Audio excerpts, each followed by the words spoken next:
Hello guys, today I've got Cudy P2 router and I'm going to show you how to prioritize one device's speed using QoS.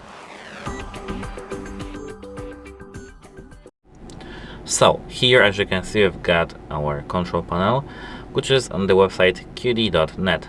Of course, you need to be connected with the Wi-Fi network to access it. Here tap Settings and now tap Advanced. Scroll down here till you see QoS, but I lost it. Okay, here it is, not here. QoS.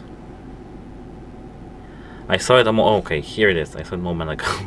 Here tap Add, and now you get this MAC address straight from the connected devices to your router. So don't worry, you'll get it. Tap MAC address, and this is our iPhone. So let's tap it. Here we've got download rate and upload rate. So let's suppose that your internet is 300 megabits down, 30 megabits up.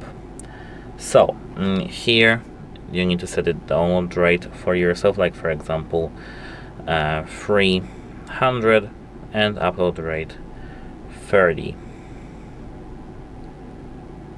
And save and apply. Here we don't have any settings like priority, QoS priority. We've got only MAC address, download date, upload date, and comment. Like for example, I don't know, dad. Save and apply. That's how it works. Goodbye.